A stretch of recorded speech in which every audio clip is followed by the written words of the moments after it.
নমস্কার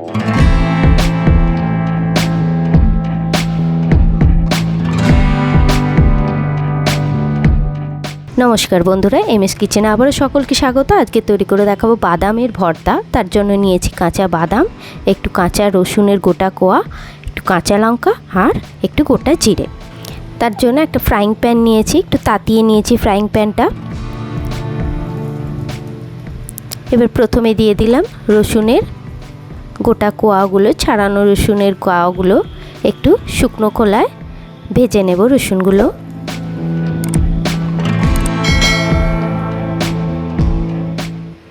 এরপর কাঁচা লঙ্কাগুলো আমি ফাটিয়ে ফাটিয়ে দিচ্ছি এবং রসুনের সঙ্গে এগুলোও শুকনো খোলায় ভেজে নেব।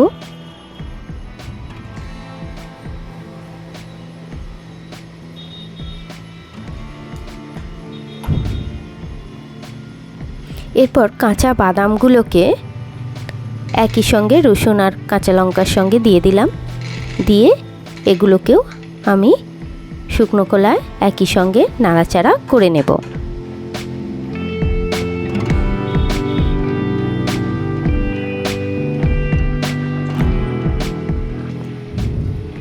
সুন্দরভাবে নাড়াচাড়া করে নেওয়ার পর যখন দেখব একটু রং ধরে এসছে বা একটু গন্ধ বেরিয়ে এসছে বাদাম, রসুন, কাঁচা লঙ্কার, আস্তে আস্তে এটা সমস্তটাই তুলে নেব।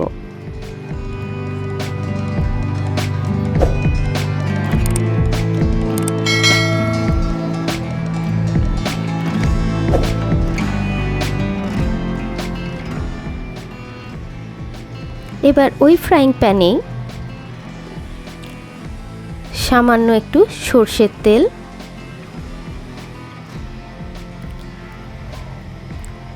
গরম করে গোটা জিরেগুলো দিয়ে একটু নাড়াচাড়া করে নেব। গোটা জিরেগুলো তেলে একটু ভেজে নেব।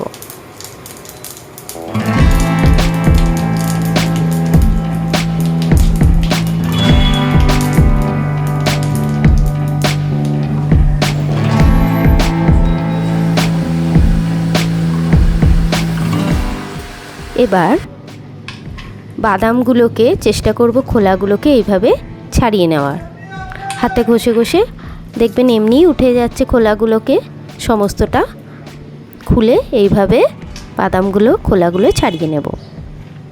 এবার মিক্সিং বোলে ছাড়ানো বাদামগুলো,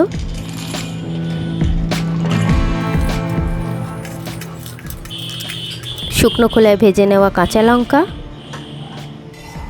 রসুন এবং তেলে ভেজে নেওয়া জিরেটা একসাথে দিয়ে দেব।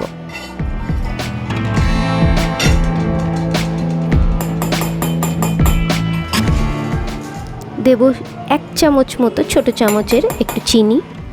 এবার মিক্সিংয়ের সময় সামান্য একটু নুন দিয়ে আমি মিক্সিতে ঘুরিয়ে দেখুন পেস্টটা আমার তৈরি।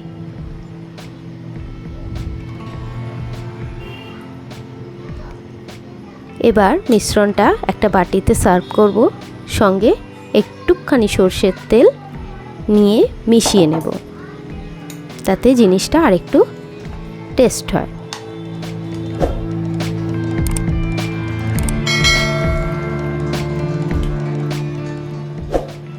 আমার বাদামের ভর্তা বা বাদামের চাটনি রেডি। একদিন রুটি দিয়ে পরিবেশন করুন। একঘেয়েমি তরকারির বদলে এই বাদামের চাটনি বেশ ভালো লাগবে। নমস্কার।